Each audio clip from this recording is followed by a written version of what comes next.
दोस्तों, आज हम आपको एक ऐसी कहानी सुनाने जा रहे हैं जो इतिहास के पन्नों पर सुनहरे अक्षरों में लिखी गई है।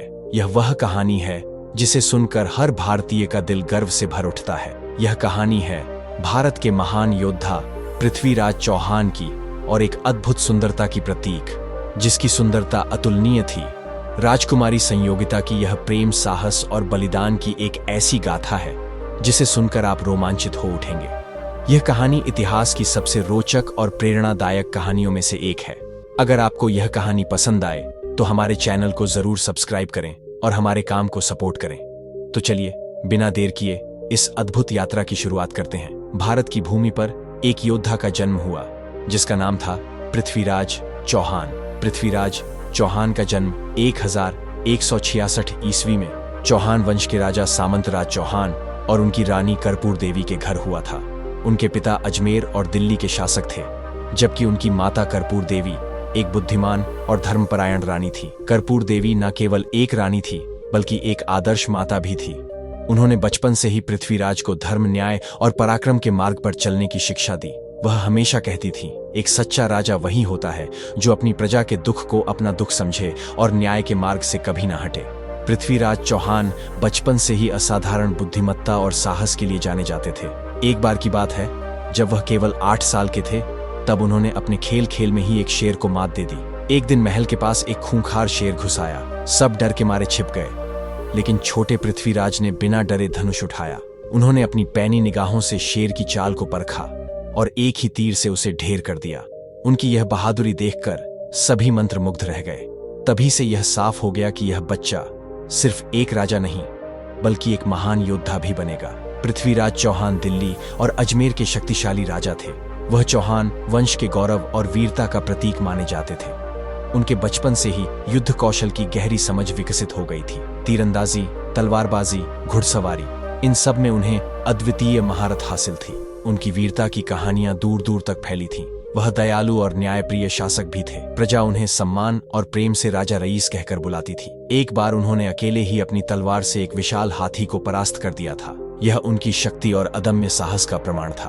कहानी की दूसरी पात्र राजकुमारी संयोगिता कन्नौज के राजा जयचंद की पुत्री थी। वह अपनी सुंदरता, बुद्धिमत्ता और कला प्रेम के लिए जानी जाती थी। उनके सौंदर्य की चर्चा उत्तर भारत के कोने कोने में फैली थी। लेकिन उनकी सुंदरता जितनी आकर्षक थी, उनकी बुद्धिमत्ता और स्वाभिमान उतने ही प्रेरणादायक थे। संयोगिता को बचपन से ही वीर योद्धाओं की कहानियां सुनना बेहद पसंद था। जब उन्होंने पहली बार पृथ्वीराज चौहान के पराक्रम की गाथाएं सुनी तो उनके मन में उनके प्रति एक अनकहा आकर्षण उत्पन्न हुआ। ये आकर्षण धीरे धीरे सच्चे प्रेम में बदल गया। कहते हैं, सच्चा प्रेम नजरों से नहीं, दिल से होता है। संयोगिता और पृथ्वीराज कभी मिले नहीं थे, मगर उनके दिलों ने पहले ही एक दूसरे को पहचान लिया था।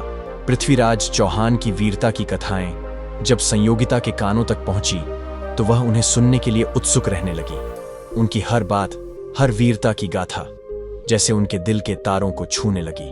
उधर पृथ्वीराज भी राजकुमारी संयोगिता की सुंदरता और गुणों के बारे में सुनकर उनके प्रति आकर्षित हो चुके थे। वे दोनों बिना मिले ही एक दूसरे से प्रेम कर बैठे थे। यह अनदेखा, अनकहा प्रेम दोनों के दिलों में गहराई से बस चुका था। कन्नौज के राजा जयचंद ने अपनी पुत्री संयोगिता के लिए एक भव्य और ऐतिहासिक स्वयंवर का आयोजन करने का निर्णय लिया। यह कोई साधारण आयोजन नहीं था, बल्कि भारत के इतिहास में अपनी भव्यता और शान और शौकत के लिए याद रखा जाने वाला कार्यक्रम बनने जा रहा था। राजा जयचंद ने सुनिश्चित किया कि यह स्वयंवर ऐसा हो जिसमें भारत के सभी प्रमुख राजाओं, शक्तिशाली योद्धाओं और समृद्ध साम्राज्य के शासकों को आमंत्रित किया जाए। देश के कोने कोने से सेनापति, राजकुमार और राजाओं को संदेश भेजे गए। स्वयंवर मंडप को सोने, चांदी और कीमती रत्नों से सजाया गया। चारों ओर फूलों की मालाओं की खुशबू फैली हुई थी और महलों की दीवारों पर की गई नक्काशी इस आयोजन की भव्यता में 4 चांद लगा रही थी। लेकिन इस पूरे आयोजन के पीछे एक गहरी साजिश भी छिपी थी। राजा जयचंद की पृथ्वीराज चौहान से पुरानी ईर्ष्या जग जाहिर थी। पृथ्वीराज की बढ़ती हुई प्रसिद्ध वीरता और अजय शक्ति से जयचंद अंदर ही अंदर जलते थे। इसीलिए उन्होंने पृथ्वीराज को इस ऐतिहासिक स्वयंवर में आमंत्रित करने से इनकार कर दिया। अपमान की हद तो तब हो गई जब जयचंद ने पृथ्वीराज को नीचा दिखाने के लिए एक चाल चली। उन्होंने स्वयंवर मंडप के द्वार पर पृथ्वीराज की एक विशाल मूर्ति बनवाई जिसमें उन्हें द्वारपाल की मुद्रा में दिखाया गया। यह एक प्रकार का ताना था जिससे यह दिखाया जा सके कि पृथ्वीराज स्वयंवर में भाग लेने योग्य नहीं है और केवल एक द्वारपाल की भूमिका निभा सकते हैं। जयचंद को पूरा यकीन था कि यह अपमान पृथ्वीराज तक जरूर पहुंचेगा और वह इससे आहत होंगे, लेकिन किस्मत को कुछ और ही मंजूर था।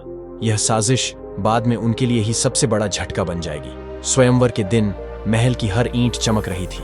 चारों तरफ नगाड़ों की गूंज, वीणाओं की मधुर धुन और राजा जयचंद के गौरव की गाथा गाने वाले कवियों की आवाज हर कोने में गूंज रही थी।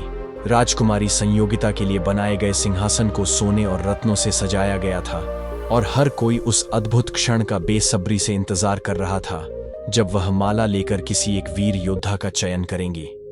लेकिन वहां बैठे किसी ने भी यह नहीं सोचा था कि यह स्वयंवर केवल शक्ति प्रदर्शन या राजनीतिक गठजोड़ का मंच नहीं बनेगा। यह इतिहास के पन्नों में अमर प्रेम और अदम्य साहस की कहानी लिखने जा रहा था। स्वयंवर का दिन आखिरकार आ ही गया। पूरे कन्नौज में इस आयोजन की भव्यता की चर्चा हो रही थी। हर ओर रत्नों की चमक, फूलों की महक और बाजे गाजे की गूंज से वातावरण सजीव हो उठा था।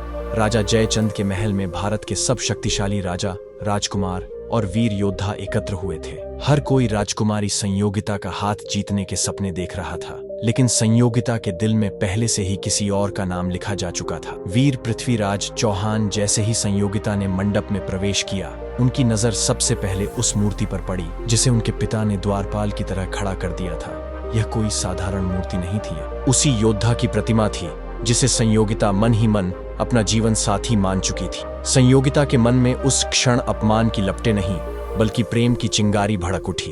उन्हें यह एहसास हो गया कि उनके पिता ने पृथ्वीराज का अपमान करने की कोशिश की है, लेकिन दिल की गहराई से उन्होंने ठान लिया कि वह अपने वीर से मिलने के लिए हर हद पार करेंगी।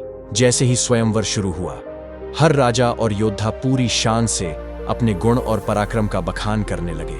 कुछ ने अपनी तलवार की धार दिखाई तो कुछ ने अपनी समृद्धि का प्रदर्शन किया, लेकिन संयोगिता का ध्यान कहीं और था। उनकी नजरें लगातार उस मूर्ति पर टिकी थीं। अंत में जब माला उठाने का समय आया, सभी राजा अपनी जगह पर गर्व से खड़े हो गए, लेकिन सभी की उम्मीदों को चकनाचूर करते हुए संयोगिता सीधे द्वार की ओर बढ़ी। पूरे सभा मंडप में सन्नाटा छा गया। हर कोई सोच में पड़ गया, क्या राजकुमारी इस द्वारपाल की मूर्ति को माला पहनाएगी? और हाँ, वही हुआ जिसकी किसी ने कल्पना तक नहीं की थी। संयोगिता ने बिना किसी झिझक के उस मूर्ति के गले में माला डाल दी। यह न केवल उनका प्रेम का प्रतीक था, बल्कि जयचंद के अहंकार के खिलाफ एक मजबूत बयान भी था। लेकिन असली चौंकाने वाला पल अब भी बाकी था। माला डालते ही असली पृथ्वीराज चौहान, जो एक वीर की तरह भेष बदलकर स्वयंवर में पहले से मौजूद थे, तेजी से घोड़े पर आए। उन्होंने संयोगिता को अपनी बाहों में उठाया और अपने तेज घोड़े पर बैठाकर वहां से बाहर निकल गए। सब कुछ इतनी तेजी से हुआ कि कोई कुछ समझ ही नहीं पाया। राजा जयचंद और वहां मौजूद अन्य राजाओं के सामने यह उनकी सबसे बड़ी हार थी। जयचंद क्रोध से आग बबूला हो उठा, लेकिन अब कुछ नहीं हो सकता था। पृथ्वीराज अपनी प्रेमिका संयोगिता के साथ विजय होकर निकल चुके थे। अपमानित होकर जयचंद ने अपने दुश्मन मोहम्मद गौरी से हाथ मिला लिया। गौरी और जयचंद ने मिलकर पृथ्वीराज चौहान के खिलाफ युद्ध की योजना बनाई। तराइन का दूसरा युद्ध इतिहास में सबसे घातक युद्धों में से एक बना। पृथ्वीराज ने बहादुरी से युद्ध लड़ा, लेकिन जयचंद के विश्वासघात और गौरी की चालाकी के कारण वे पराजित हो गए। पृथ्वीराज को बंदी बनाकर गौरी के दरबार में ले जाया गया। उनकी आंखें फोड़ दी गई ताकि वह फिर कभी किसी को चुनौती ना दे सके। लेकिन एक आखिरी बार उन्होंने अपने कौशल का प्रमाण दिया। एक दिन जब गौरी ने उनका अपमान करते हुए अपनी ताकत का प्रदर्शन किया, तो पृथ्वीराज ने बिना देखे ही अपनी आखिरी तीरंदाजी से गौरी का अंत कर दिया। संयोगिता ने अपने जीवन का अंत सती होकर किया, लेकिन उनका और पृथ्वीराज का प्रेम इतिहास में हमेशा अमर हो गया। यह केवल प्रेम की नहीं, बल्कि सम्मान, साहस और बलिदान की कहानी है। दोस्तों, यह कहानी हमें सिखा खाती है कि सच्चा प्रेम हर बाधा को पार कर सकता है और वीरता कभी हार नहीं मानती। अगर आपको यह कहानी पसंद आई हो तो हमारे चैनल को जरूर सब्सक्राइब करें और इस अमर प्रेम गाथा को अपने दोस्तों के साथ साझा करें। जय वीर पृथ्वीराज चौहान।